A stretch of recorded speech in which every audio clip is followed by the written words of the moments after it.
Hi everybody, welcome. It's Chris Petri. We're having a fantastic time doing everything water.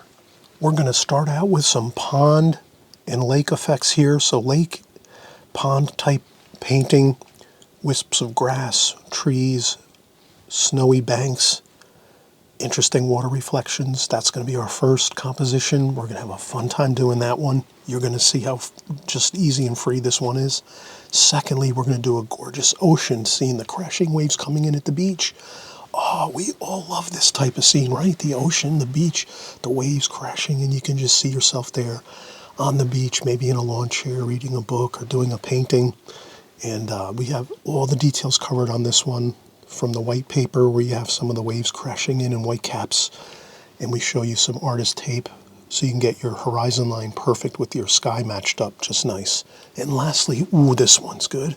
We're doing a beautiful mountain scene with a river. So we're doing some river water here with icy banks and snowy banks along the edges of the river. And then we had a little beautiful snow-capped mountain in the distance here with a pine tree and some pine trees trailing off into the distance. This is just so much fun. All of these are great compositions. You're going to do them well. You're going to see slowly how we just go step by step, mixing the colors, getting the drawing in first off with a few hash marks here and there, and then getting some paints mixed up. And these are pretty straightforward compositions, nothing too fancy.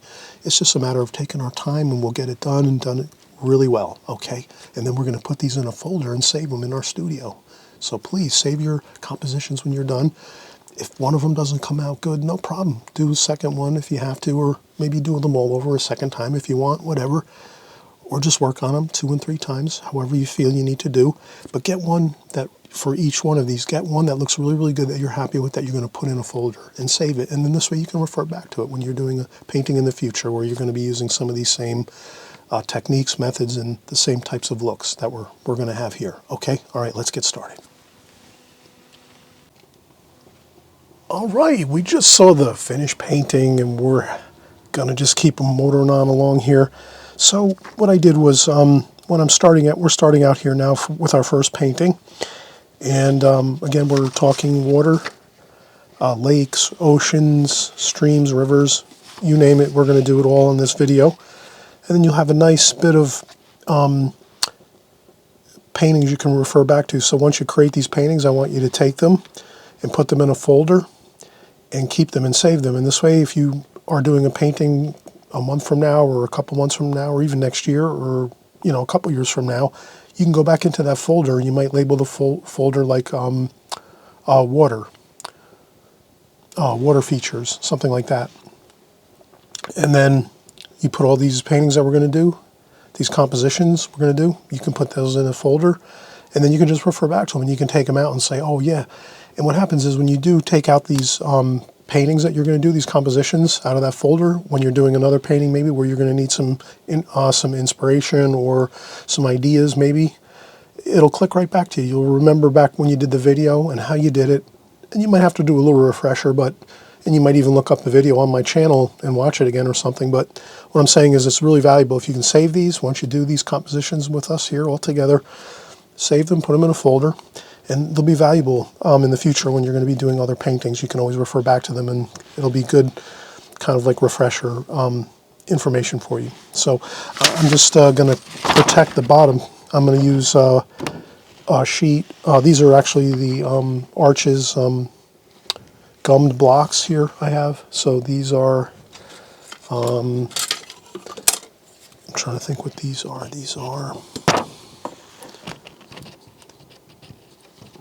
These are like 10, these are like 7 by 10 Arches gum blocks. This one is satin paper, and then I have another one that's the rough paper, the orange cover, and this is the pink cover, which is the satin paper. So this is what I'm going to use, and I'm just dividing the paper in half, and then now I'll just trim a piece of printer paper, and I'll cover the bottom half so that we don't splash on that, and this way we can paint on this one after we do our first painting here. So let me do that. Maybe I'll take some Scotch tape here. We'll use some Scotch tape, and we'll just tape this along here, maybe two or three spots.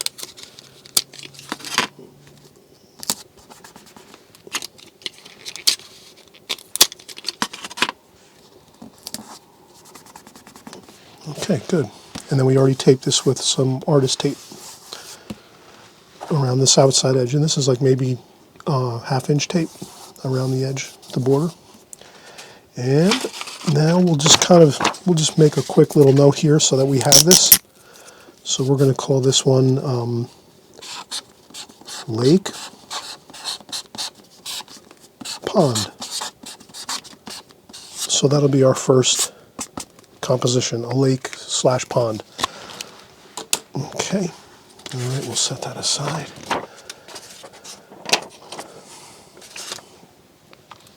First thing we'll do is grab a pencil. I use a mechanical pencil a lot of times. It's a lot easier. I don't have to worry about sharpening it. You just click on the top of the pencil and it's ready to go. And this is a number 0.09 lead, and it's like a medium lead. And what we'll do is we'll just pretend we're going to do like a partial bit of a painting, not really the full painting, let's say. And then we could just ask ourselves, well, we're doing a pond. Let's make it about 2/3 up from the bottom, because we're going to accentuate and focus in on the water area. So we'll make the water a little bit high in this, like here. So about 2/3 up from the bottom, 1/3, 2/3, and there's 3/3. So you can always hash your papers, your watercolor paper. I always find it's very important if you can kind of give yourself that discipline of just kind of 1/3, 2/3, and 3/3 approximately.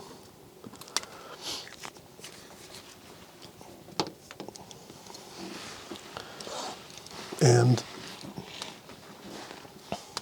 what we'll do is up here we'll make like a small embankment. So we'll make this and we'll curve it a little bit like that. And then on the top here we're going to have some weeds and brush and bushes and things. So this top portion here, I'm just going to make some kind of shapes like weeds and some maybe twigs sticking up. Maybe we'll have a tree over here. So we'll have a tree up here on the embankment up above here. It might be right along the embankment.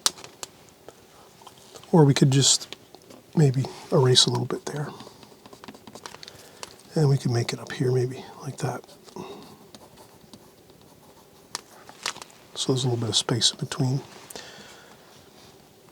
But for what we're doing, we don't have to worry about that. Let's rethink that again one more time. Let's just pretend we're just going to make a mark on the paper, basically. It's like, of course, a trunk of a tree there, small tree. And then we have our embankment here, and then we'll maybe have some snow up here and some more weeds like that. And the main focus here is going to be the pond, the lake or the pond here, the water. So at this point we have the embankment. We know there's going to be a shadow. And then maybe over here we'll have a little bit of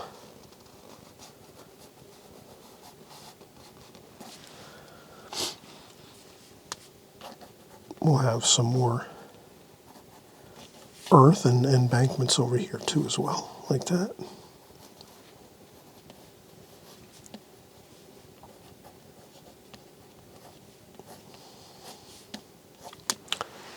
Okay. And this is going to be fun. We're just going to, so we basically have the general idea of the edge of the lake or the pond here. This is the embankment that kind of slopes up a little bit. Then we're going to have a shadow for the embankment like that. So that's going to be a darker wash there. And then we have these over here, which are going to be darker washes here, which are these other embankments over here that are little small outcroppings of land that are kind of right alongside this lake or pond. There we go. All right, so now our basic drawing is completed. It can be anything like this. You can make it more simplified if you want, or you can go with a little more, you can spend a little more time on it, maybe make it a little larger. I'm going with smaller compositions so that we can get through a number of these on this tutorial, and this way, we'll accomplish a lot in like a small amount of time, and also too, we'll make them smaller compositions, which are kind of nice. This is something you might do if you're out doing plein air painting, maybe if you're out in the backyard or where you live nearby in a park, or if you go on vacation, whatever. Sometimes it's a little easier to do smaller type compositions when we're outdoors. It's a little easier to manage, and it's not a big production so much. We can just have a small sketchbook with us and some paint, small palette, a couple brushes, and we're good to go. So, all right, what I'll do is I'm going to look for a good brush here. I want to have a brush that can hold a decent amount of water.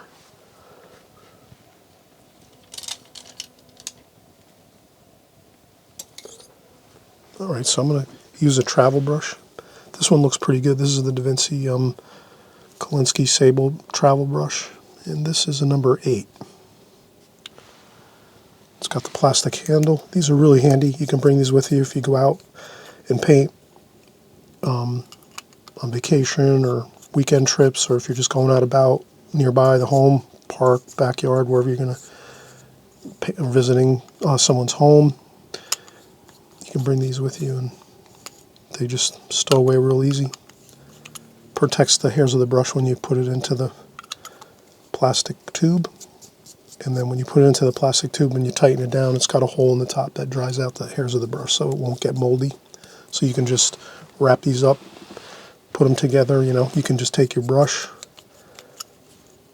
put it in there, close it up, and you can put it in a purse, pocket, backpack, duffel bag, whatever it is. It's got a small hole in here for air, and it'll dry out naturally, and you'll have no harm to your brush at all, to the hairs of the brush. So I like this number 8. It seems to be a good size for this painting overall.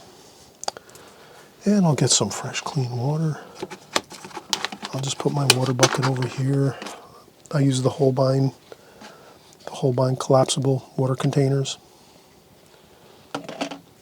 And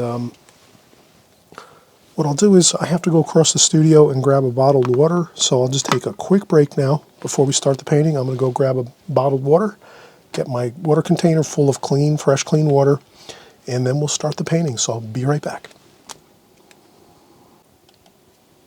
All right, now we're going to start painting. We have everything all set. We have a sheet of paper to cover our paper underneath here, our second section of our watercolor block.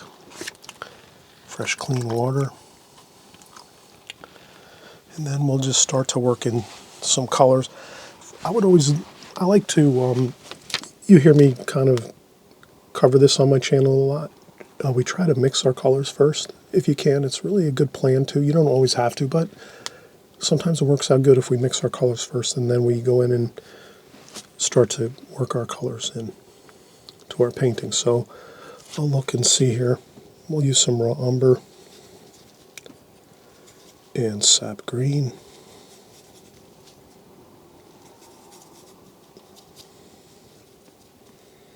French ultramarine blue.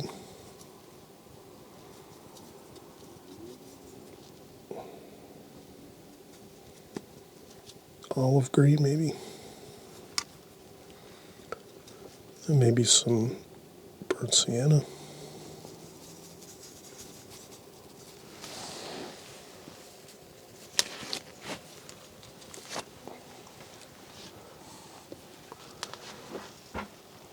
And basically we'll try to keep everything. We'll use some burnt umber here for our tree with a little bit of French ultramarine blue. All right, now there's, I guess, a lot of different ways we can paint this, but let's use the alla prima technique, which is we'll paint everything at one time, and we'll do maybe some of the darks first, and then once we get some of the darks in to the painting, then we'll have more of a good feel for the tonal values and how things are looking. But okay, so there we have the tree. That's back over here in the field.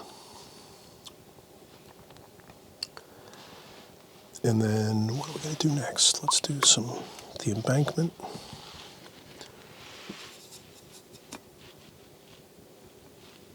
Cerulean blue, maybe.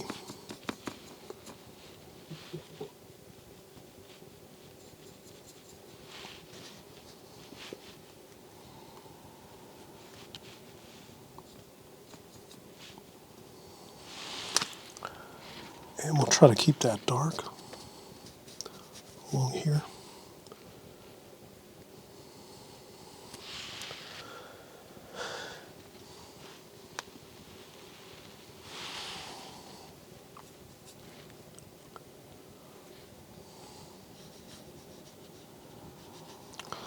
Now what I'll do is I'll maybe grab a quick, this is a synthetic brush, number 4, Jack Richardson. It's a travel type set I bought. And you can, it's got a really good point, and maybe I'll just use this to start getting maybe some weeds and things, and I'll just use the paint here. As you can see, if you can use the paint that you've already put onto the paper and just like use it to just start creating some weeds and things, that works out real good.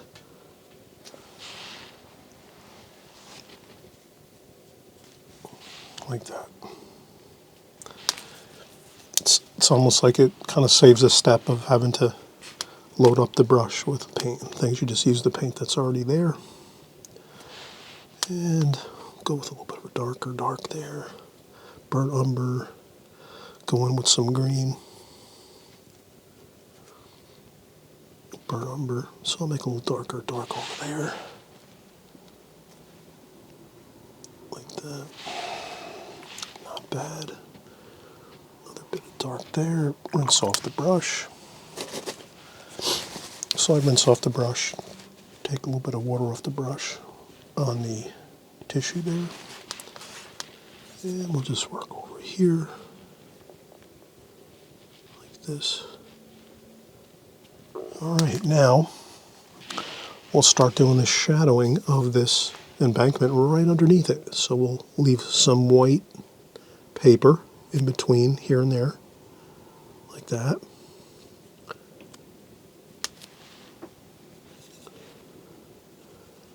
And that's sort of our shadowing of the embankment.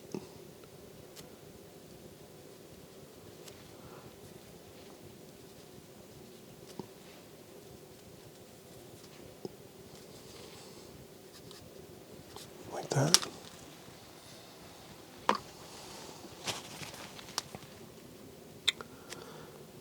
Now the key is let's mix up a little bit of, we'll use this gold here and this green, like a lighter wash. So you might want to take at this point we'll take a small bit of tissue or a paper towel and just clean up a spot here. We're going to want to make a lighter wash. So let's do that. Let's get some cerulean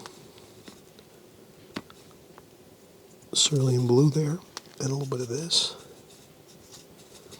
And we'll just start to get some, like a bit of the water in the color of the water. Like that. Downstrokes seem to work good, like this. For a pond or lake or anything like that, where the water's kind of still, doesn't have a lot of movement to it. And then you can start, maybe pull some of that paint down in there too. Like that. And then even go across a couple times like this. Just swing the brush across a few times. Tends to help a little bit. Okay, so that's the water. And we'll put some more reflections and shadows in this water once we're kind of moving along here further. But okay, let's keep working now on the darker darks. So we'll go back in and get some blue and green, French ultramarine blue, sap green, little bit of raw umber. And we'll just start getting some of this in here. Then you can go with some darker darks if you want, here and there. Kind of looks good to mix it up a little. Not just make it one color. That kind of looks boring.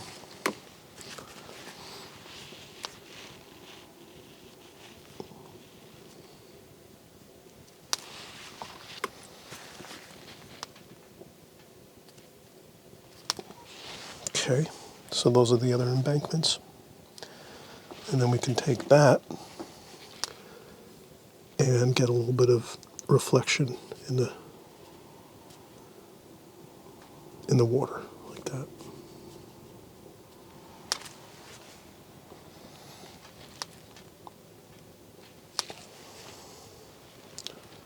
A couple splashes never hurt, just for a little bit of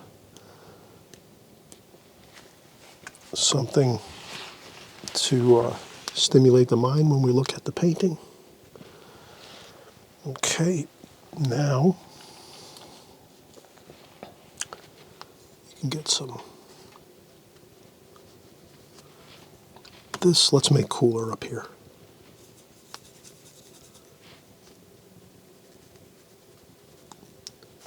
That's a little cooler back over here.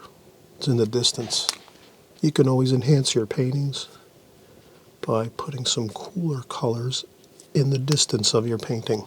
Even though sometimes you don't see it with your eye, when you look at something you say, hey, wait a minute, that's dark over in the far distance over there when I'm painting a painting, and you're outdoors maybe looking at something, but you almost have to sometimes change your painting around to make it look more convincing to the person that might be viewing it, or even yourself. I painted a number of paintings where I didn't follow the idea of maybe making something a little cooler in the far distance. And I made it darker thinking I was right, and then I realized, well, if I added some more cooler blue to something that was in the distance, it looks much further away, and it actually reads better overall in the painting. So that's why I do it. And you have to try it out yourself. You're the artist. You're going to try all these ideas out on your own as you paint. So we have snow back here.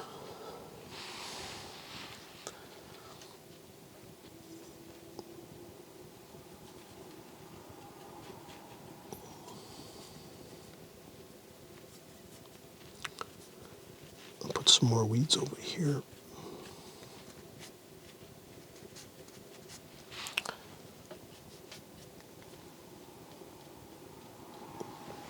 I think that looks pretty good. We kind of just have the basic idea here. Maybe we'll do one more thing. Let's make a kind of a bush over here. Raw umber, sap green.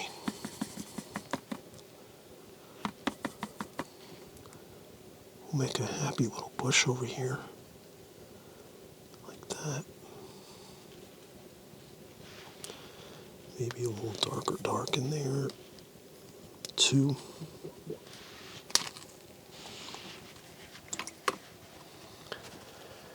And then we will take that and go into the bushes, into the water with that. So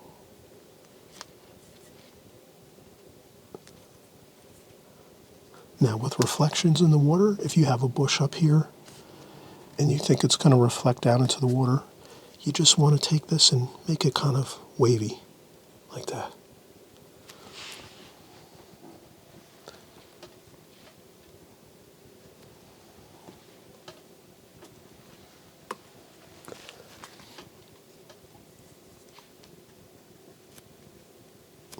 Just like that. And here, let's put this in. That trunk of this tree is up there, so let's get some French ultramarine blue, cerulean blue maybe, French ultramarine blue, burnt umber. We'll make it a dark. And we'll just do it like this. You'd start to see it here, I think. And again, we're just going to do a little like that. And as long as it's in line, in line with the tree trunk and the tree up above here, that'll look fine if you just do it that way, so that it's in line with the tree up here. And what else do we have left? Let's do a little bit of grass.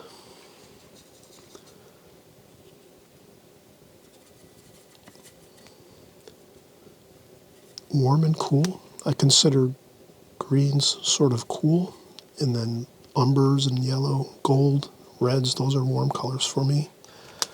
And then let's do a little, maybe a couple of wisps of grass over here.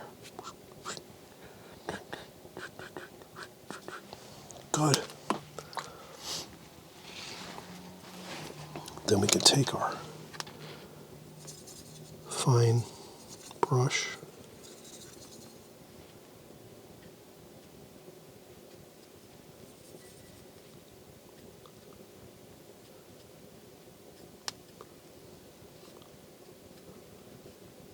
like that. And I think the wind's blowing mostly this way. So most of the twigs and branches and grass is kind of flowing this way.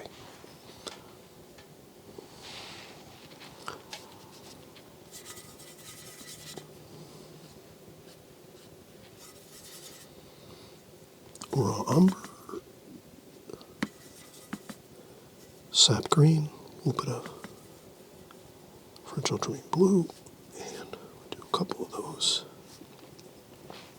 A little bit of water.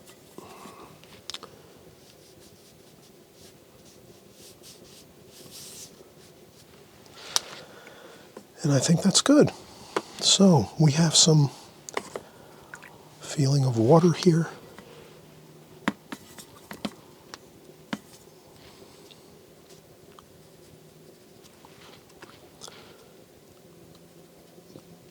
Sometimes you can add a little more watery feel to the painting, a little bit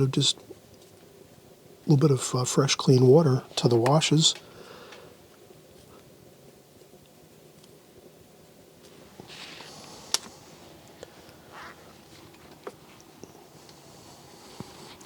And then to even make it a little more, you could even do a couple of these.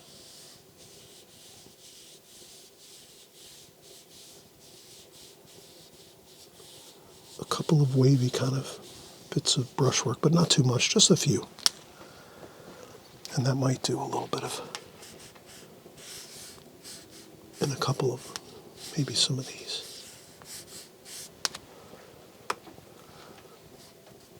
Like that.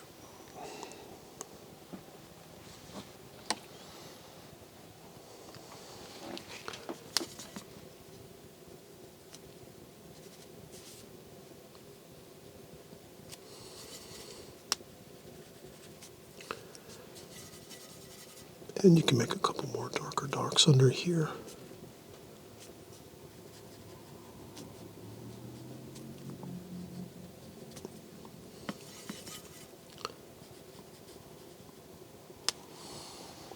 That. And I think that's fine. It's a little bit abstract, but that's what we like. Sometimes it's better to have a little bit of abstraction in your paintings versus trying to really get everything perfectly nailed down, and it gives you a little more creative abilities when you kind of sometimes abstract things a little bit instead of doing things perfect like this. Here, I'm just going to drag a tissue across here.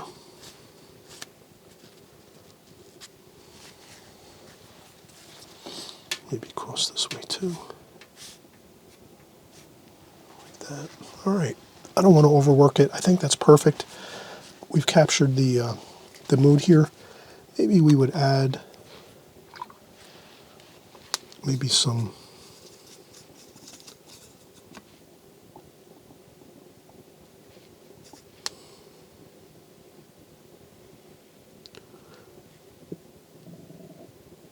bit of wash up here, like that. That might look good.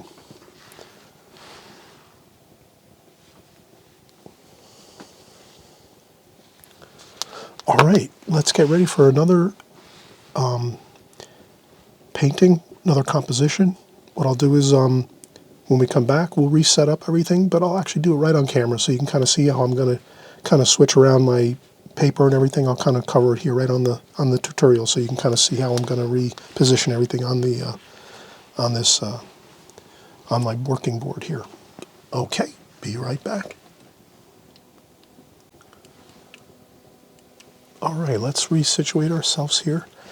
First thing I'll do is I'll mention that I did use a blow dryer on this, our finished first painting of our lake / pond. I just did a blow dryer quick so that once we start moving things around, it won't smudge or anything like that if we bump into it or something happens. So that's the first thing I did, and then I'm just going to lift up this printer paper that I put on the bottom. Then I'm going to lift up the paper here like so off my board. So I usually have a masonite board on a 10 to 15% angle, which is my working table, which is basically like a high countertop, like maybe like the height of a kitchen countertop, and then I have a couple other boards on top, so it kind of, I guess it's about right at waist height. And then now we'll take this and this is now upside down, and we take the top here, we'll set it down right here. And that looks about good there.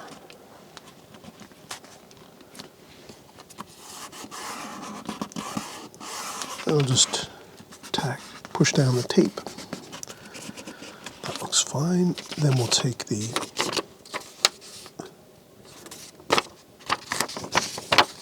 our paper again, the same thing, printer paper. The tape is going to stay just like it was when we did the first. It works fine, it works good. Just to go over the bottom again. So now we're going to cover our finished composition below. And now we have our second fresh, clean piece of paper. We're going to start. And then this next one, we're going to call this one, we'll call this one maybe Ocean. So this one's going to be our Ocean.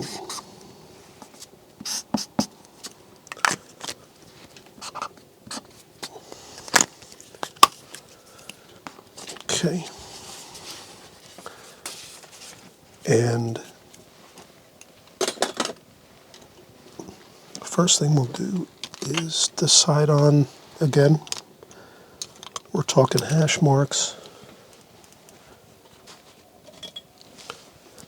Let's make the ocean maybe a little bit above the halfway point. So if we went with a halfway mark here, let's make the ocean a little bit above halfway, like up here, like that.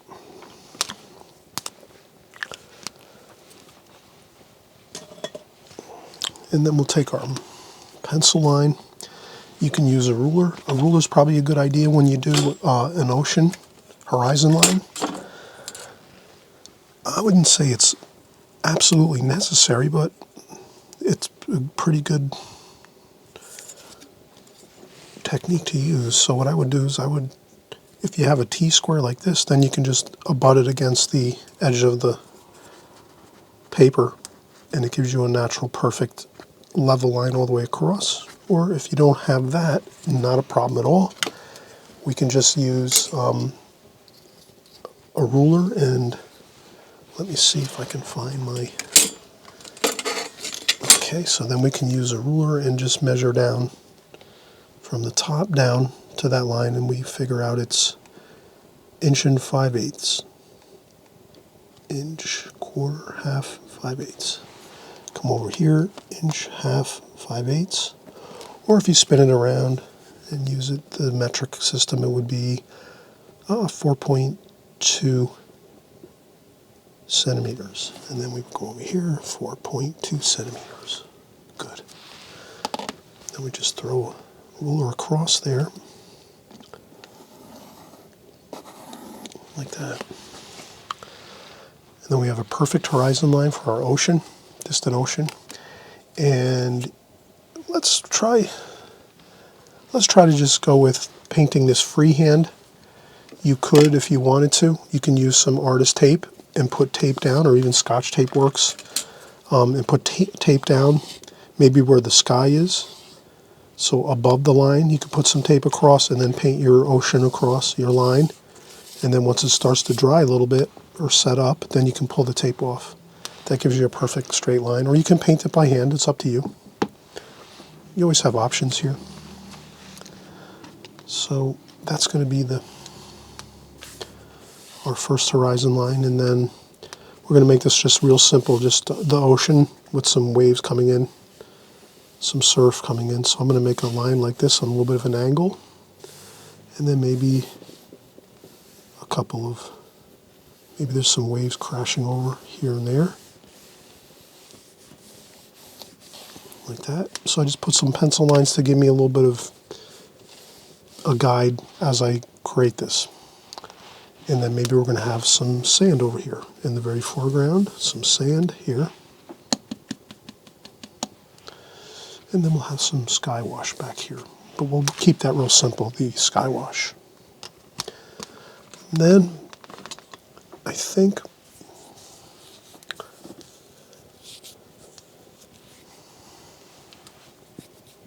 we can do the sky wash first. I think that's what we should do. So let's clean our palette first. So I usually go with some Holbein spritzer bottle.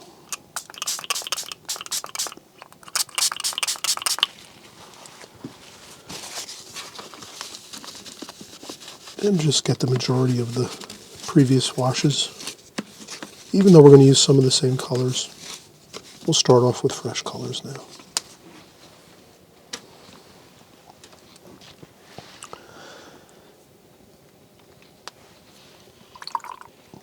And again, I'm using a number 8 round brush.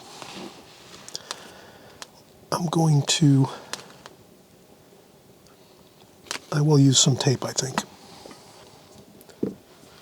So I'll use some tape here.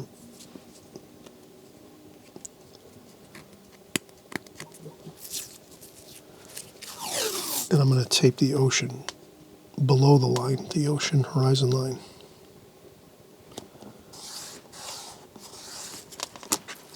Just like that. Press it down good right along where the line is. And then we'll do a little bit of sky wash. And I'll make the sky wash some cerulean blue, a little bit of raw umber, touch of orange,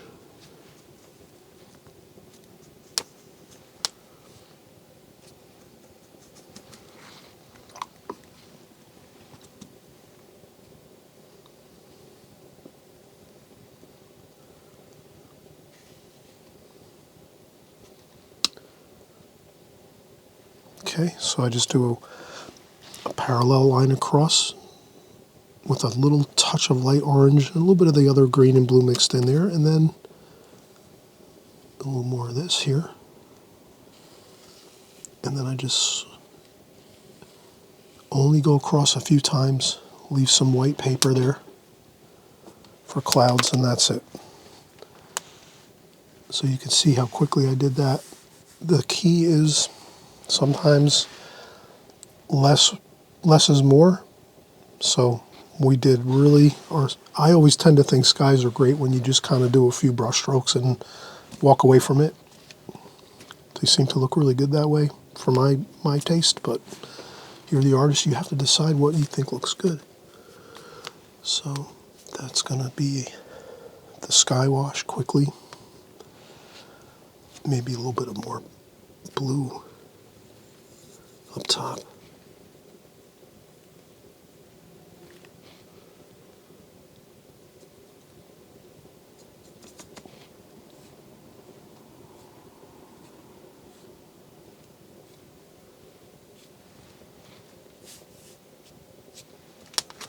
There we go.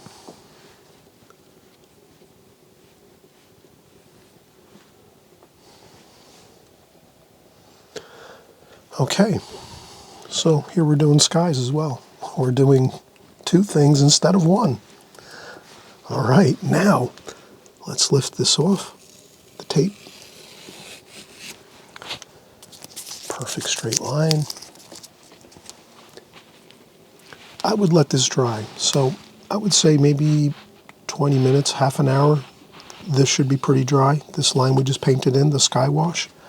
So you can let that dry naturally for 20 minutes, half an hour, or you can use a blow dryer and I'll dry it off quickly.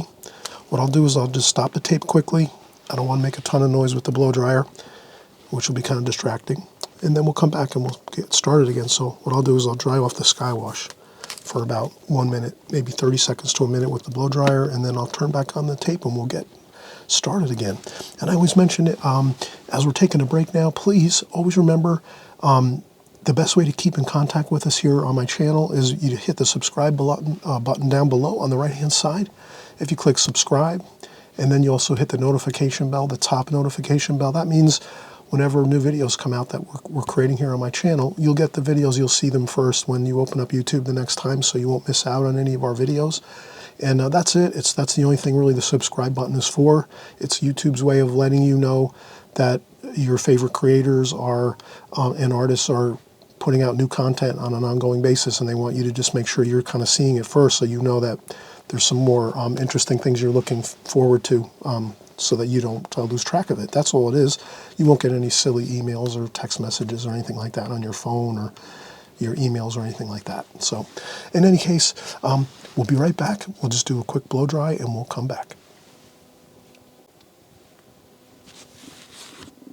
All right, so we're getting started again, and the only thing I did was I just emptied, well, I used the blow dryer just to dry off this sky wash we just did first, and then I added some water to the fresh, clean water to my water container. Now, I'm going to take the small Richardson brush we were using before, and we'll start getting in our washes for the distant ocean. So I think the best thing to do is to get some darker French ultramarine blue here, and notice I'm using very little water, mostly straight paint with a damp brush. And I'll use a little bit of sap green too here. So I'm going to make a mixture of French ultramarine blue, sap green, and then a little bit of burnt sienna as well down here. And then I'll work that up into the blue a little bit, like that. Rinse off the brush, dry off the brush a little, and then go in and pick up the blue, French ultramarine blue.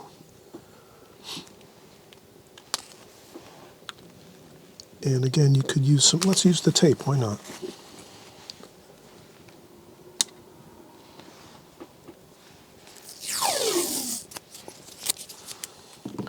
So now we can use the tape in the other direction.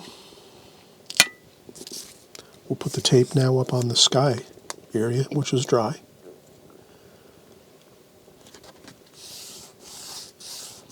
And I'll press pretty good, pretty strongly on the, just where along the pencil line is. Then we can go in and then just paint right along the top like this. And we don't have to worry about holding that line perfectly, because we kind of know we already have that tape on there. So I'm using some of the blue, maybe some cobalt blue as well. There we go. Then I rinse off my brush and just leave damp water on the brush, and then touch down the damp brush to that wash, that little bit of wash we just did there, and then we can go back in.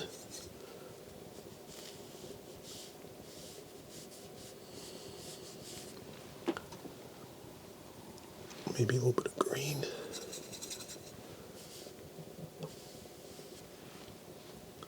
I think the key here is nice mixtures of colors. We wouldn't want to make it just boring one color. Maybe even a little bit of that lemon yellow mixed with some olive green.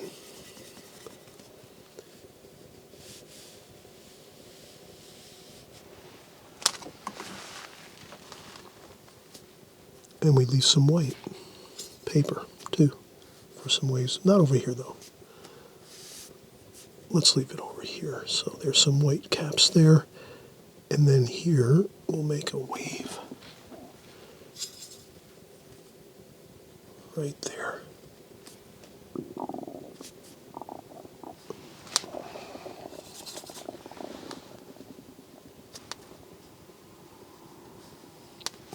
Like that. And some more blue.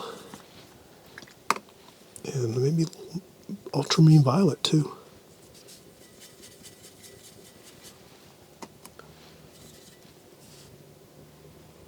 Key here is let's leave some white papers, white lines on the paper for little choppy waves coming in.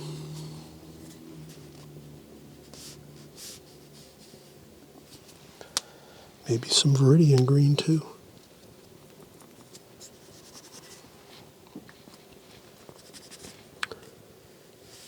There, there.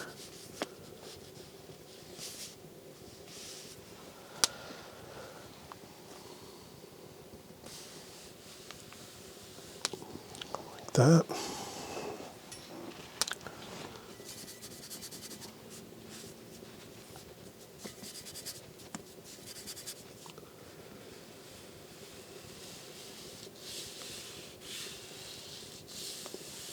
There we go.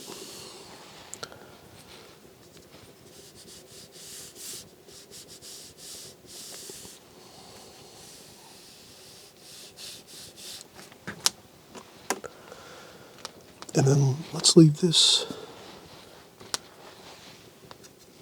some of the beach sand here.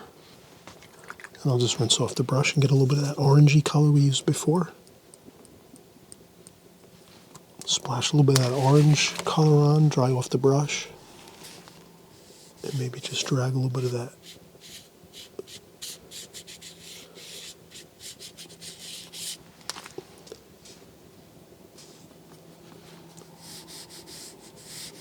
A little bit of the sand color on there, just a little bit. And then that can be our sand.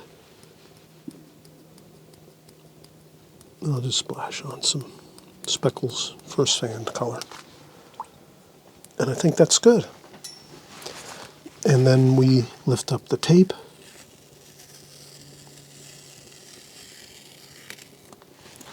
And we have that perfect horizon line there. So that's a great ocean. Waves coming in, crashing in.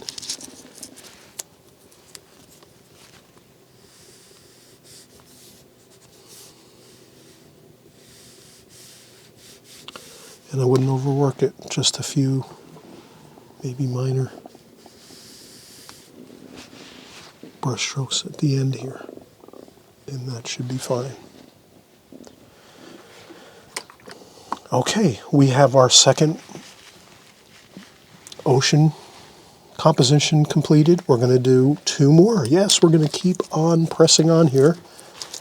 We want to give ourselves some good compositions to stow away in our folder, in our studio, or wherever we work, our kitchen, our dining room, our den, our living room, our bedroom, wherever you like to paint. Have a little folder, put your compositions in there when you're done with them. And refer back to them when you need to. Sometimes you won't have to. Maybe other times you might want to look up a few things you've done with these compositions that we're doing here. So, all right, we're going to just take another quick break. And what I'll do is I'll reset everything up so that we don't waste time. I know you want to get on and you want to start painting. drawing and painting these compositions, so I won't go over a lot of, resetting up everything on camera. And so the next time you see this video, when we start back up again, I'll have another pad of paper, rough paper this time. We're going to use some rough paper and Arch's rough paper on the block paper, just like this. So we're going to tape it just the same way as we did this one, and we'll get started. Okay, we'll be right back. All right, so we are geared up for another painting. Let's do a river. So this is going to be our composition for river. We'll just put it down here on paper so we have a little bit of a place marker on our video. If you're fast forwarding through the video, you can kind of see these pretty easy. River.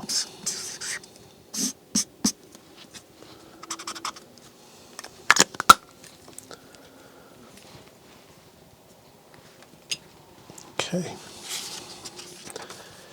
This one should be more simplified. We're not going to get too bogged down with all kinds of details, and we're just going to kind of maybe make a few things that we would think of as maybe a river. Maybe there's a couple trees along the river and maybe a little hill. Let's do that. So what I'll do is we'll keep the river low in the picture. So I'm going to say we're going to make this river only about a quarter, not even a quarter of the way up from the bottom of the painting. And that's going to have like a really nice feeling of the river sitting low in the picture, flowing. It's going to look good. So we're going to make that mark there. That's not even a quarter. If this is half, this is about a quarter. It's about 1/8, maybe up from the bottom of the painting. So let's do that. We're just going to kind of go across here, and we'll make some of the hills alongside here, the river. Like that. So this is going to be the water right there.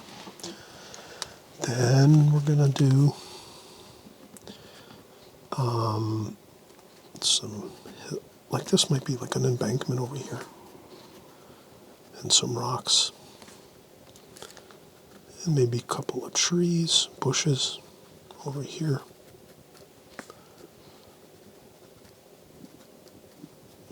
Like that. Then back over here in the distance, we'll put some tree-type shapes back there. And they'll kind of come up like this, and then we're going to have another hill over here, like this. And then maybe here we'll have maybe a pine tree.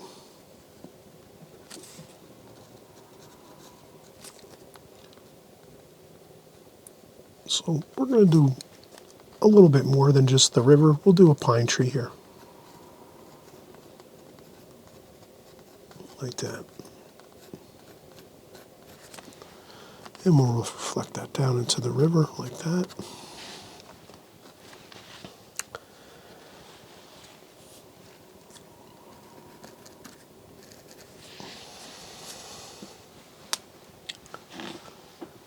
And then usually with rivers,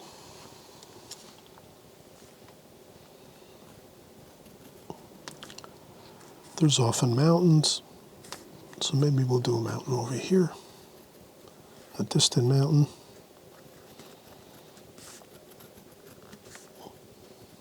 Like that.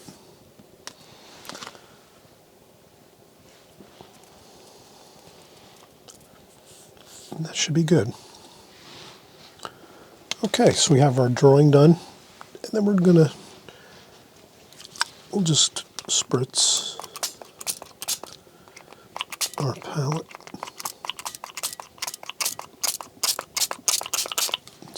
Some mist on the paint too. And we'll get a paper towel, half a sheet, quarter of a sheet.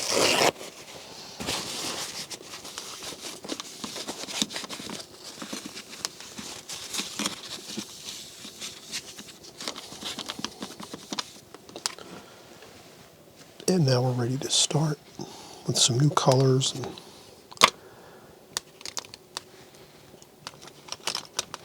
I think with this painting too, we're going to do the alla prima method again. Just go in and start. We'll start our painting. Maybe I'll use the small Richardson brush that we're using. Fresh, clean water. And I think I might go in and get some of the olive green, lemony yellow, maybe a little bit of yellow ochre, a little bit of sap green. So I'll mix up the three colors for the hill over here. I'll rinse off the brush again, dry off the brush a little bit on a piece of paper towel or tissue.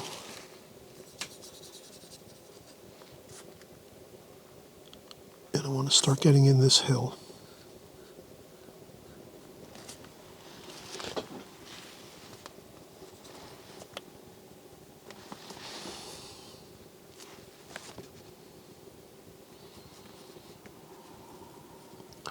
And since we're using rough paper, you can notice that we're going to get some good broken paper effects where you can kind of see the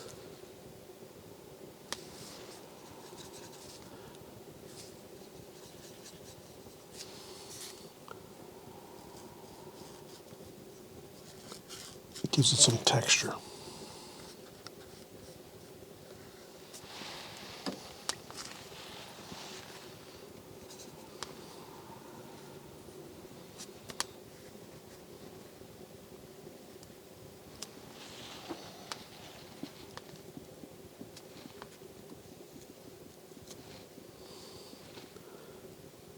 And while that wash is wet, I will add in some of that golden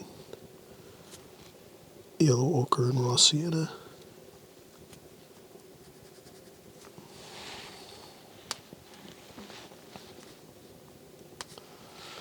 Like that.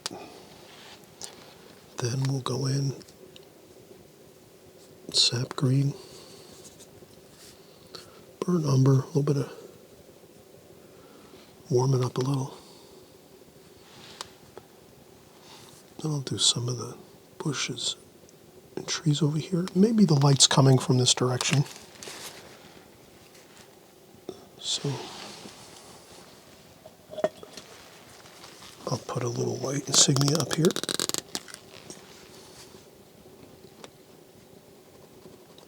That's like a spotlight just to let me know and let you know that's where the light source is coming from. Maybe the sunlight up in the sky going this way.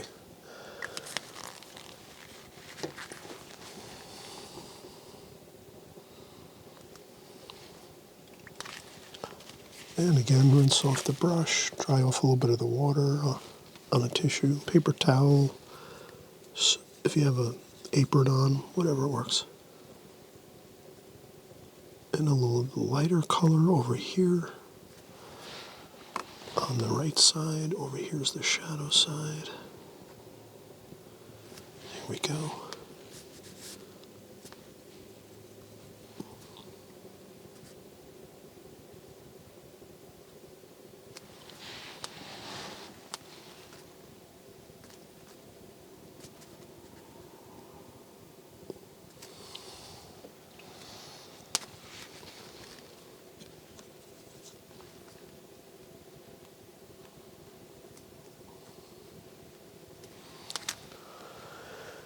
All right.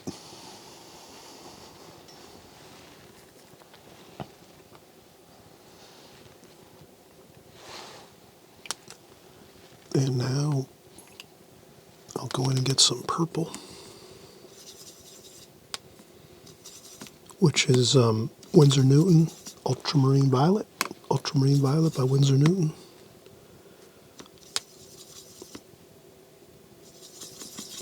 Some cerulean blue, a little bit of raw umber,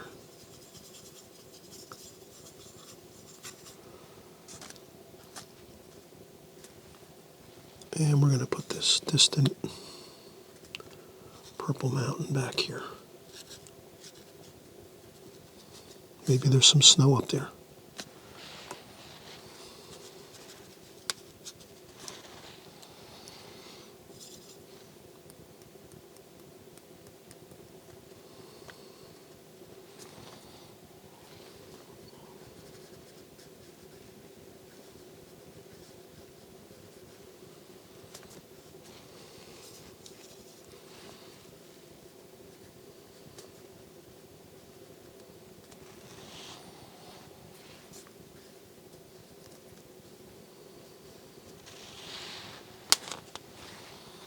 Maybe there's people skiing up there on the snowy hills.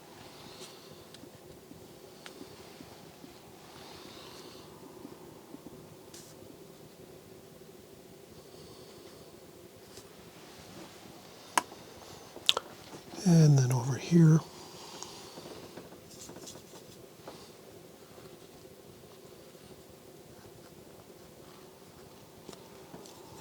mix in a little bit of purple, but we'll add some green in there too. This might be a little closer.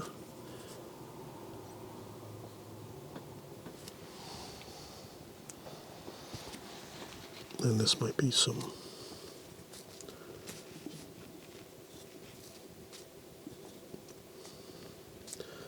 a little bit of burnt sienna, raw umber, and cerulean blue. Maybe these are some rocks over here. Little dabs on the brush for rocks.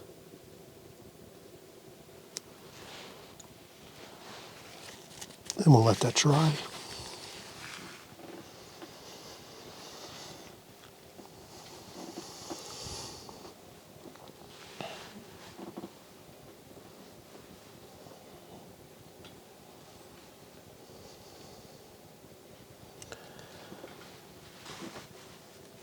Okay, now I think I'll use my larger brush, the number 8 we were using before, and we'll mix up some river water. The river color of the river, the water. So that's going to be, I would say, a little bit of sap green, cerulean blue, French ultramarine blue, a little bit of that. Kind of try to get yourself a nice, like, grayish color. A little bit of gold, a little bit of raw sienna maybe, blue, touch of red.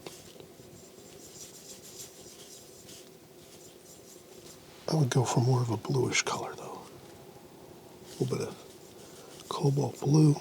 That might be good. Let's try it out. Okay, like that. And I'm just going to really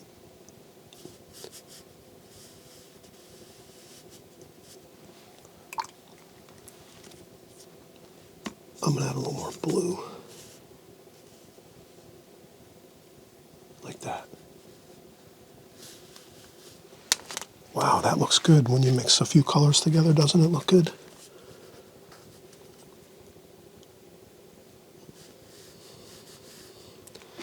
Then we'll get a little more careful over here. Let's make some breaks in the paper, like that, like this. Maybe there's some ice and snow over here on the river, over on this side.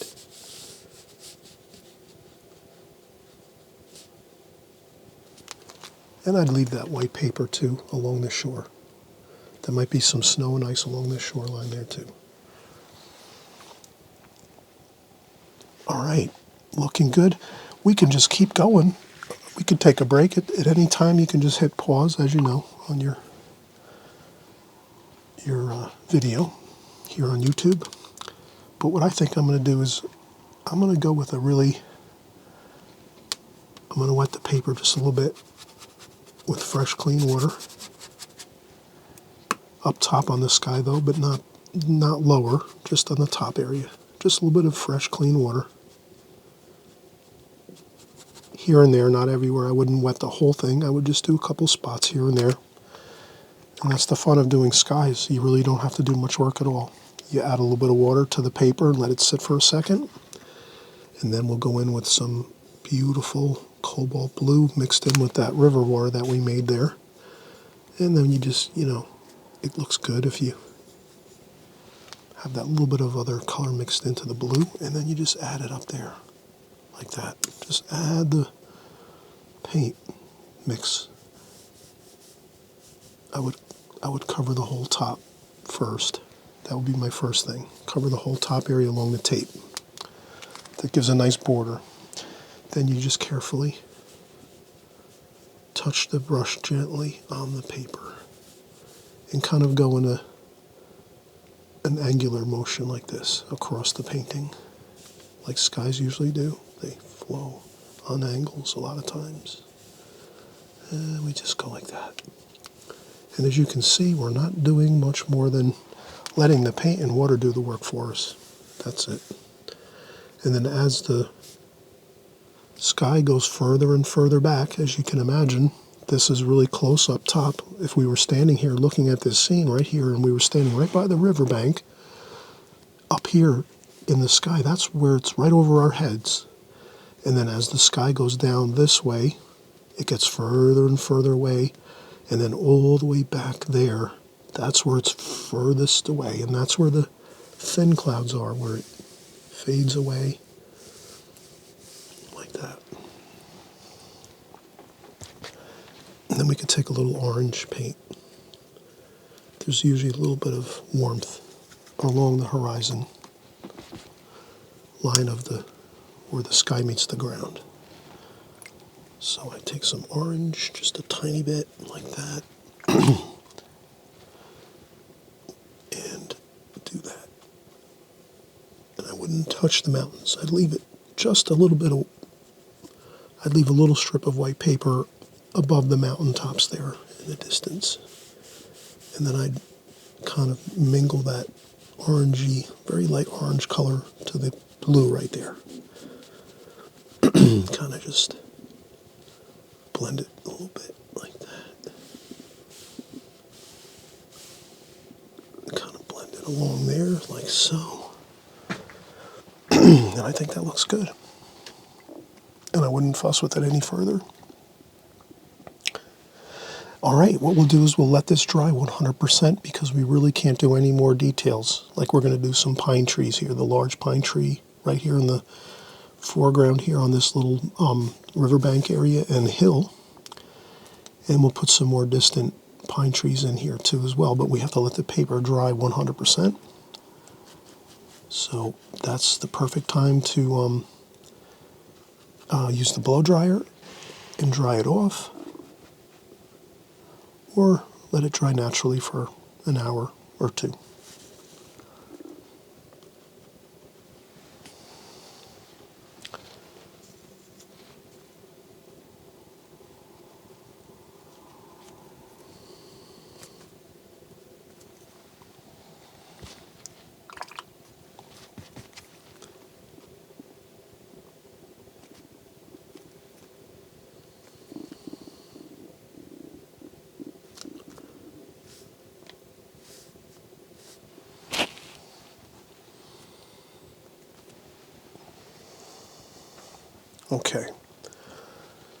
Okay, so let's let this dry. I'll use the blow dryer probably, and we'll come back in just a few minutes and we'll finish up this painting. And I think we'll have a beautiful 3 paintings in one video. So we have the ocean we just did, and then we did the pond and lake in the first painting, and now we're finishing up with the beautiful river. I think that's a perfect way to kind of complete this. And then we're going to come back in another episode, and we'll do maybe some other type water features. Maybe we're going to do some waterfalls. That would be a really fun painting to do, a waterfall. Maybe some other things too, maybe a small creek. So we'll come up with some different ideas. I'm hoping you're going to really enjoy this rest of the video as we finish out these final details. Let me know in the comment section if you like these videos. Thumbs up if you really like this video in particular. That's how you let me know what is your favorite content on my channel. When you hit that thumbs up button, then I can always, and of course, please leave comments. I love hearing from you. We always chat in the comment section, all of us here together. Thank you for the great comments, everyone, and the encouragement and all the beautiful, nice words of encouragement and I really appreciate that. It kind of gives me a lot of excitement to come back each week and paint on YouTube. Sometimes I get tired. I'm working hard every week, and I'm working on the weekends doing my YouTube videos, and it's always great to hear from everybody. So thanks for leaving comments in the comment section. And so let's finish up in a few minutes. We just want to dry this off 100%, either with a blow dryer again, or we're going to use natural drying time of about an hour or two, and that should be fine. So we'll finish up in just a second.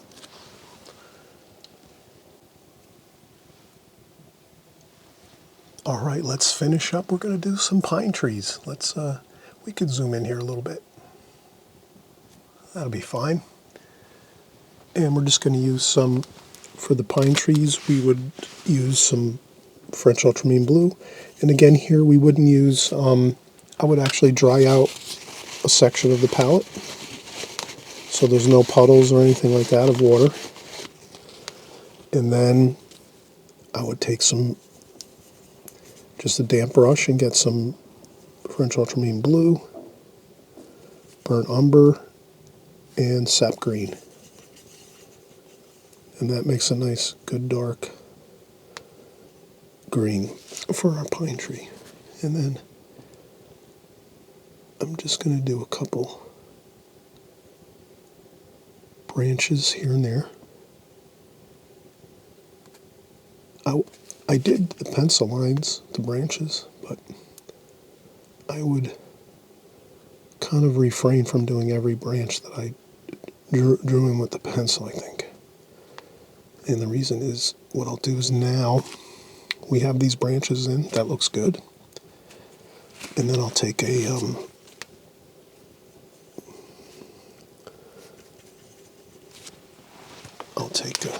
tissue, I'll rinse off the brush, dry off the excess water of my brush on a tissue. And I'll take some of this and I'll just do a little bit of, scrub a little bit of paint on there to give it some, maybe a little bit of a damp brush here, a little bit more than a damp brush, maybe a little bit of water in there, not too much though. And I'll just, if you add too much paint, you can always lift up with a tissue. But just wanted to do that. Add a little bit of volume to the tree. Like this. And then we'll do the little bit of a shadowing there in the water, like so.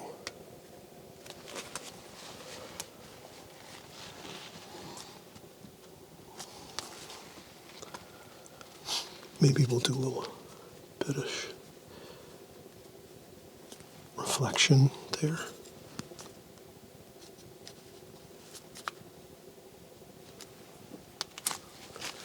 In the river, a little bit of the reflection there.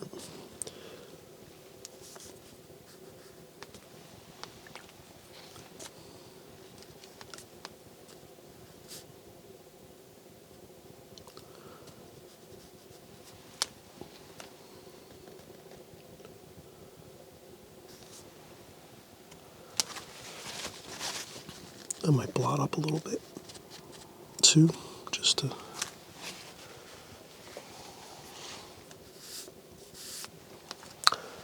And that's about it. I really wouldn't do a lot more. I would maybe we'll do a few more of those distant pine trees like we talked about back here. That can really look good if you just do some upstrokes like this. Like this here. They're smaller going back this way. And then they get a little bit larger over here.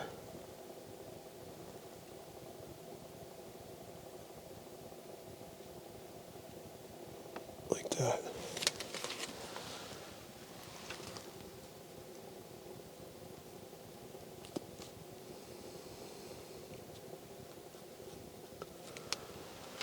That gives us some feelings of trees back there in the distance kind of going Back there like so.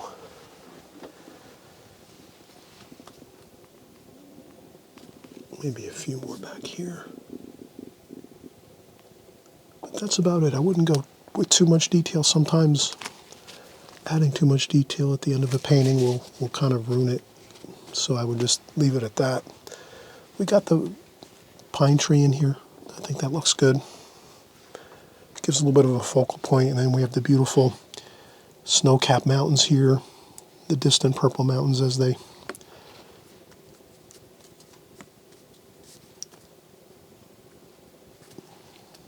trail down into the river area.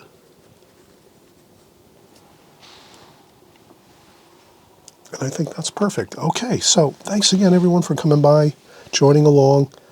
We're going to be doing more videos just like this one in the future, where we're going to try to do some smaller compositions and kind of focus in on some of the main themes that we would use with certain features in paintings. Like this one, we did water. We did like the river, the ocean, the pond, and lake type compositions. And again, we'll work on some different ones, maybe some, we'll do maybe waterfalls. We'll do a couple waterfall paintings, perhaps some creeks, some small creeks with rocks. So we'll have a great time doing more water features, but I'm glad you're joining along with me. Enjoy the watercolor journey. Happy painting, everyone, and we'll see you soon on the next video. Okay, bye-bye.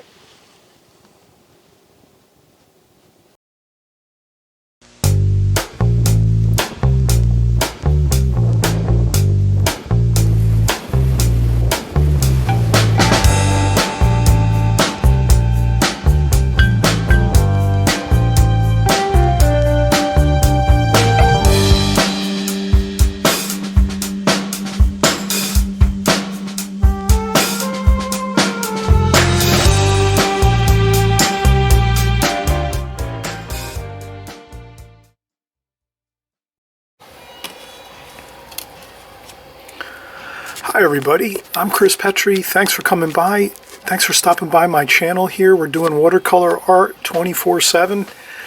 We're actually going to do a delightful painting today. We're going to use some simple subject matter. We'll do a still life. We have a coffee cup here.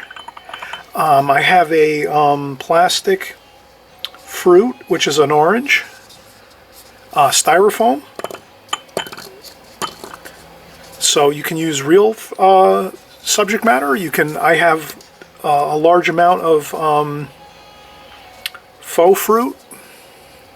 If you look up faux fruit online, you can find really all kinds of great. Every apples, oranges, grapes. You name it. Pears and different style apples, green apples. Granny Smith apples. Red Delicious apples, every kind of fruit and vegetable you can imagine. Styrofoam.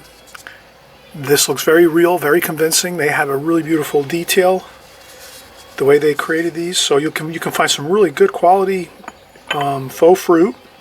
And what's nice about this is you can put it into a bag or a duffel bag and bring it anywhere you want and practice watercolor. And you can also leave it in the studio. You don't have to worry about anything like bugs or things going rotting or anything like that. I leave my faux fruit in my studio, and I have everything: limes, lemons, you name it. Like I said, as much as they've made every kind of faux fruit and vegetable you can imagine. So I'm going to use just a simple orange.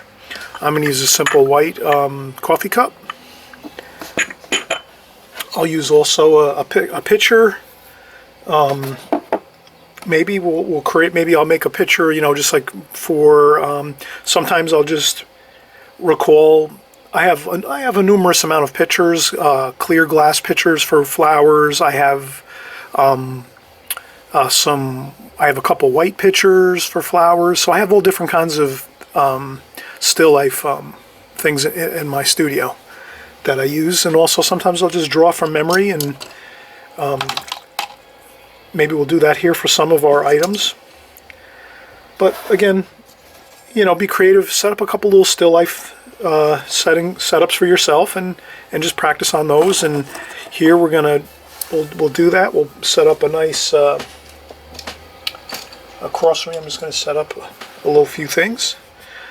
I'm going to take this here, and we're going to tape this down. Let's tape down our paper, our watercolor paper. Tape down our palette.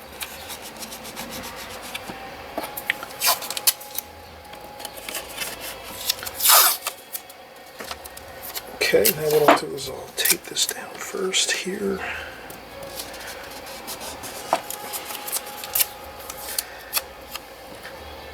And it's always good to tape down our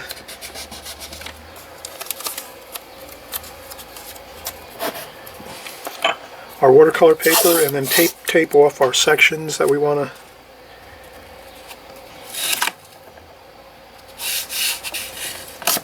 This way, when we're done with our exercises and our compositions, we can just take the tape off and we have a finished painting right there, waiting to put into a scrapbook, or we can put it on the wall and take, look at it for a few weeks or so and kind of critique it ourselves.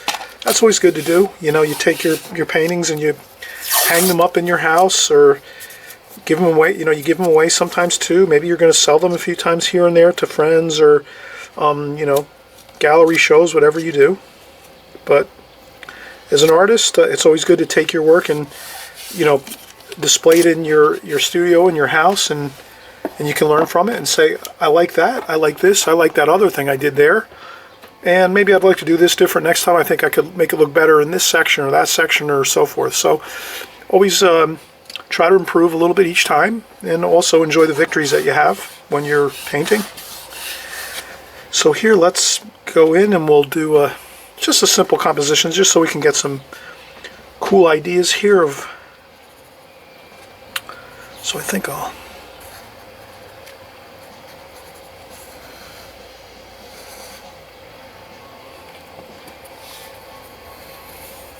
So here I'm doing a pitcher, and then I'm going to do my coffee cup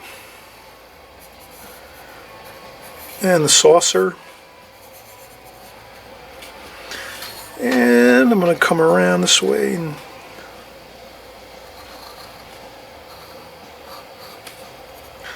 we'll do our orange here. So this is just a fun composition. We're trying to and maybe we'll have a little bit of fun design on this. We'll do some blue ornamentation on this, and we'll do some more design here too. Do some more ornamentation on our, just lightly here. I'm going to do a very light, just so I remember to have some ornamentation and interesting details on our vase here, our white vase.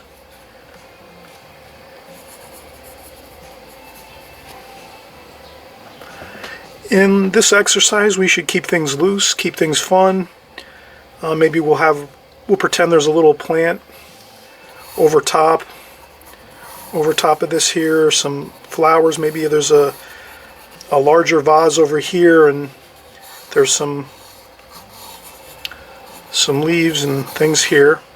So we'll just make an indication of that.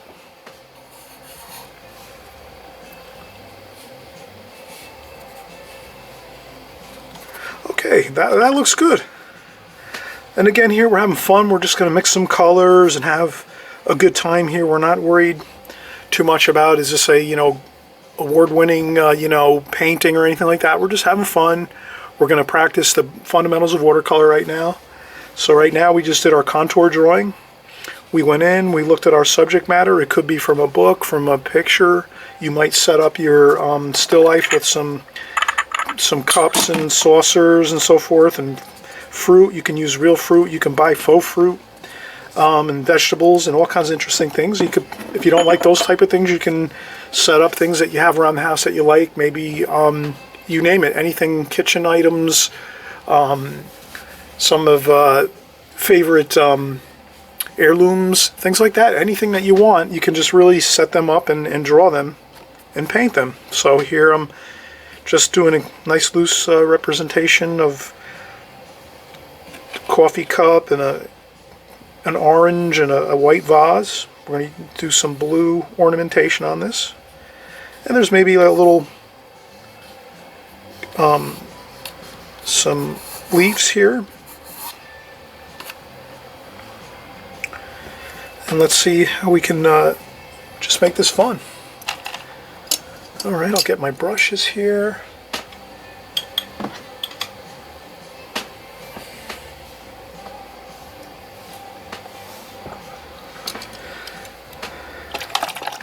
Okay, and I have fresh clean water.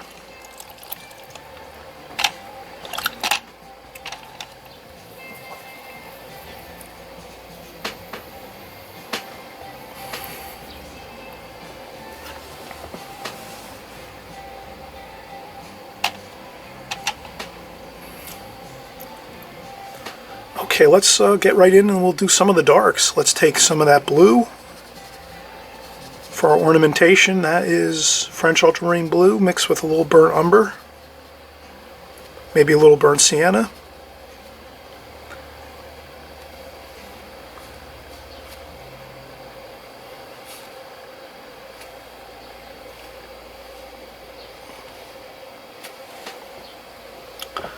Okay. And maybe we'll blot out a little bit there. And maybe we'll go in with some sap green and some olive green. And we'll get a little bit of that leaf shape in there.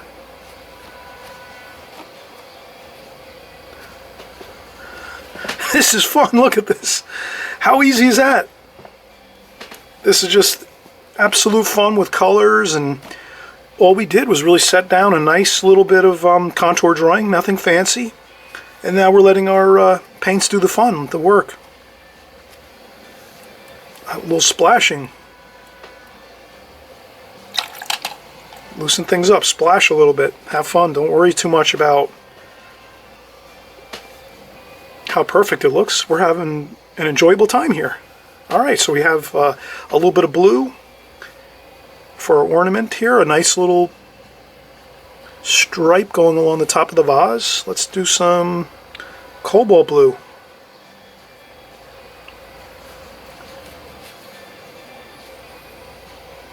And just a little flicking around of the brush to pretend we know what we're doing. There we go. Another great little bit of design. And how about here? Maybe a little bit of mineral violet. We'll go over here, mineral violet, purple, mixed in with a little cobalt blue. Change up the color a little bit. There we go, another little flick of some detail, and we got it. There we go. And a little more here, maybe some more in detail on this beautiful vase here. And again, we'll go right into the French ultramarine blue, burnt umber, burnt sienna. And let's do a little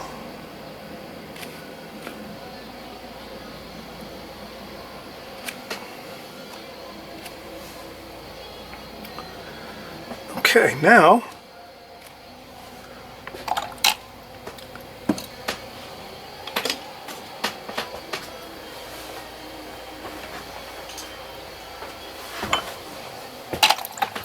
we'll use our needlepoint brush.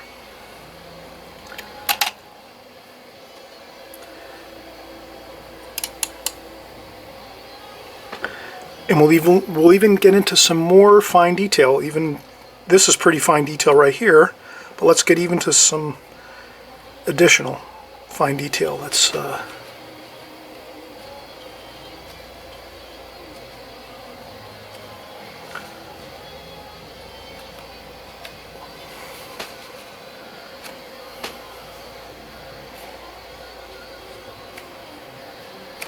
perfect.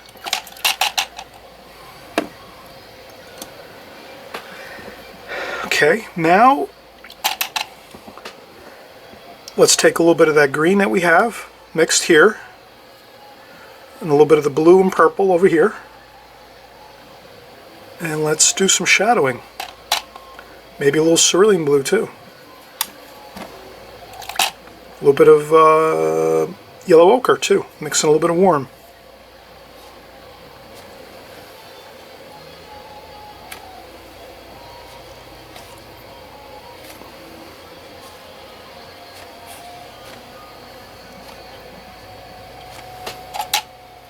Okay, now we're doing negative shade painting.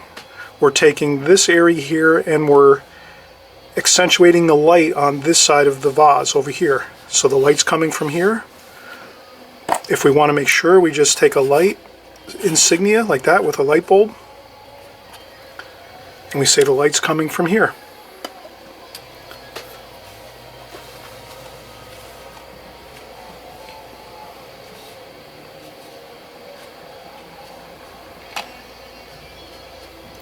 A little more of yellow ochre, just to warm up that cool green and blue that we were using. Okay, now we're at the bottom of the vase, which is in shadow.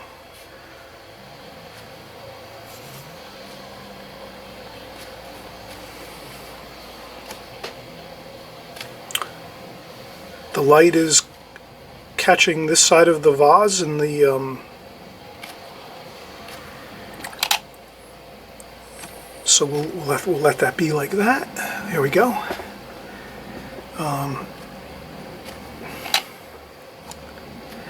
Now to make sure that we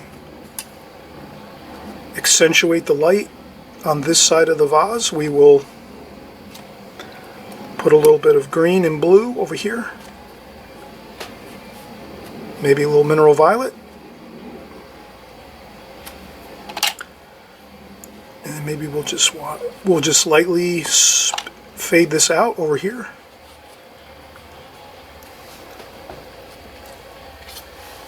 But this is good. Make sure we do a little bit of a darker dark over here. Again, negative shade painting. We're painting around the subject to make it appear. So if we didn't paint this tonal value, this little darker over here on this side of the vase, then that part of the vase would not look as if it's there. So we want to make sure we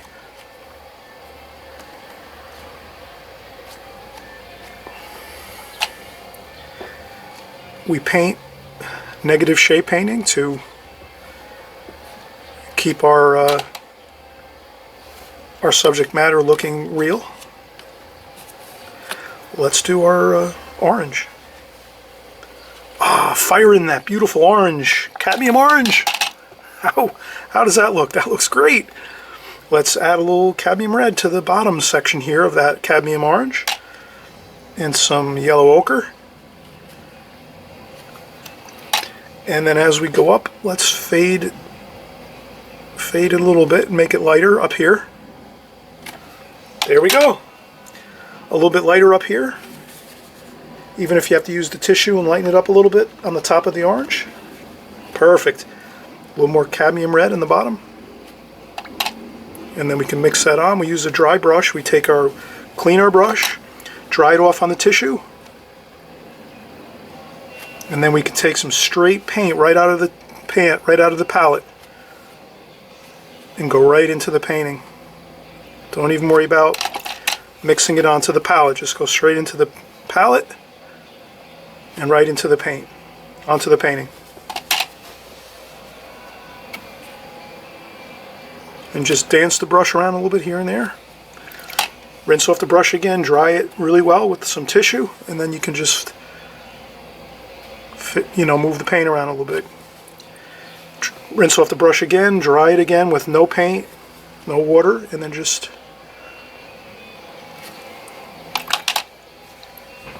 you get a nice sense of light on the top of the orange.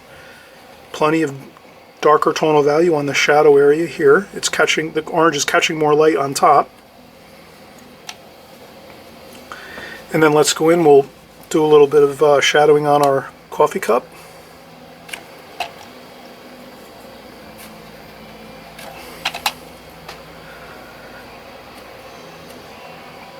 Maybe we'll use a little bit of alizarin crimson here and cadmium red. And maybe we'll just do some exciting red over here. Sometimes we don't always have to stick to what we see in front of us. We can add different things to make it look better. That's what I'm doing here. I'm adding orange and red over here a little bit just to make things look better.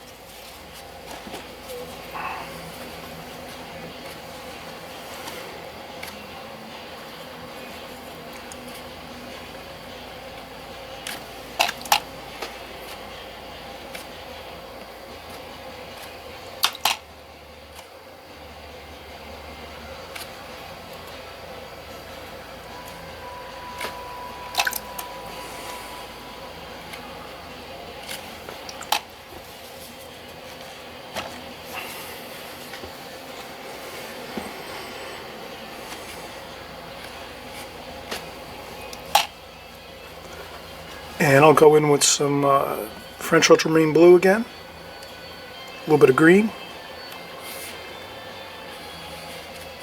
a little bit of shadowing under there.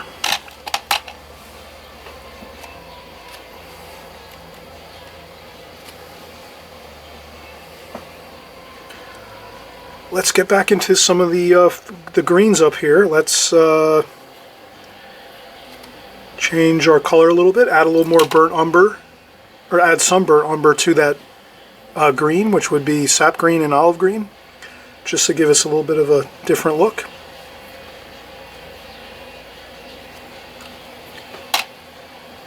Keep things different. Big leaf, small leaf. I was noticing my drawing, everything was looking the same size. All the leaves here were looking the same size. That's not a good look.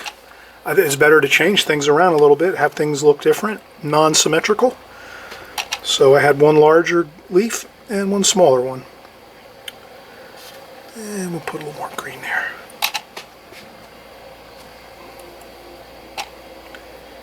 And some cerulean blue with some of that green.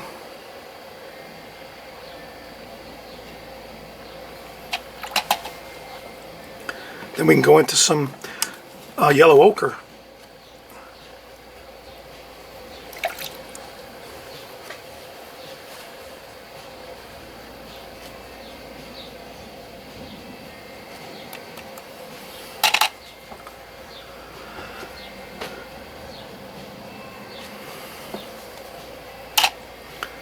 Then we can go back, we'll pick up our needlepoint brush, some raw umber and some of that yellow ochre, and dance the brush around a little bit just to get a little variety here.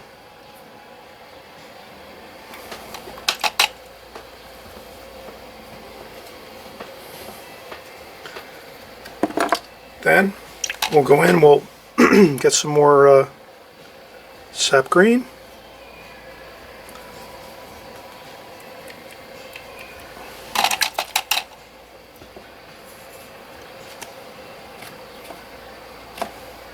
And again, negative shape painting. I'm going to paint around that handle a little bit.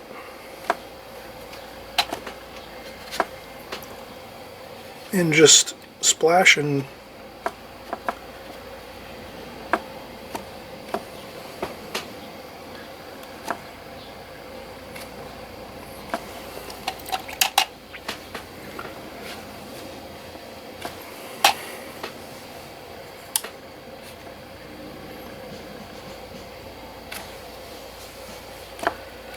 I'll paint in that edge of this vase here. Maybe a shadow over here a little bit. Another little splash over here.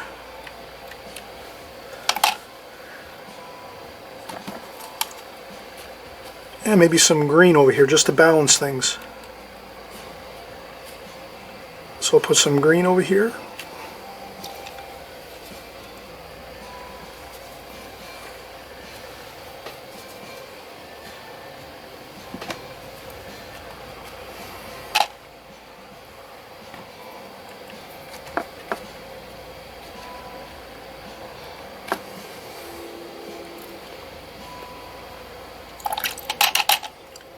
All right, that is it. That is how simple we can have things in watercolor.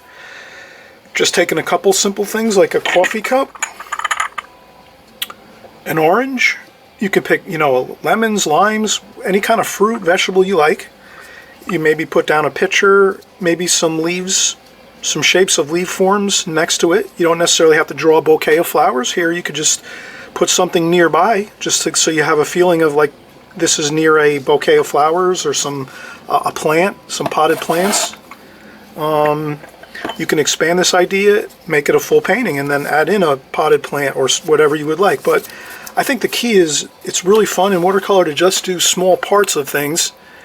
And once you practice small parts of things a lot, then you're sort of already ready to do it in a larger painting. Let's say if you want to make a large painting to frame or to bring to a gallery, if you're maybe going to have a gallery show, or if you have someone commissions you to do a painting for them and they see your work and love it and they want you to paint a painting for them, and they ask you if you can make it 18 by 24. So if we're always working in smaller format, that can be an issue. But if we paint our smaller format, smaller parts of the larger whole, then we can take this idea, add a potted plant to it within a larger painting, and then we have our painting. A coffee cup, a vase, a couple pieces of fruit, and a potted plant. We've already painted this, so now all we have to do is practice doing the potted plant a few times, let's say, and then we can make a larger format, a larger painting, and then we have it. Here I think the only thing I would add is maybe just a little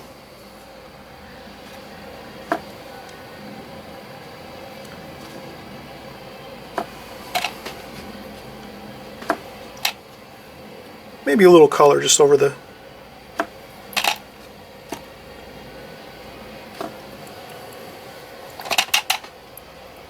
okay.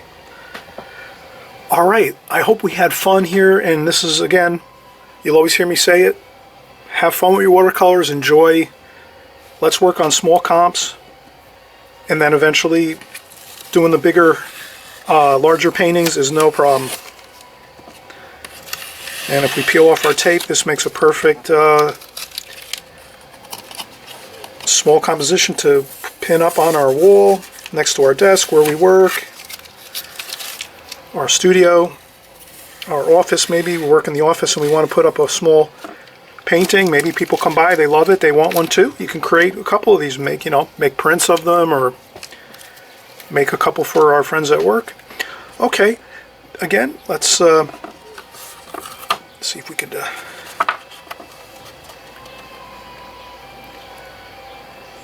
as you can see, nothing too fancy, really just very loose, very free, getting the basic shapes drawn in, and then just putting in the color. And really we used a lot of negative shape painting here. We painted around this white vase quite a bit, the top, around the handle, inside of the handle. So we did a lot of negative shape painting here, painting around an object to make it appear. And as well over here on this side of the vase, we added that paint here to make this side of the vase accentuate that so that we can see that clearly. And lots of good color and fresh color, and we had a lot of fun doing it. All right, everyone, we'll see you on the next video. Bye-bye.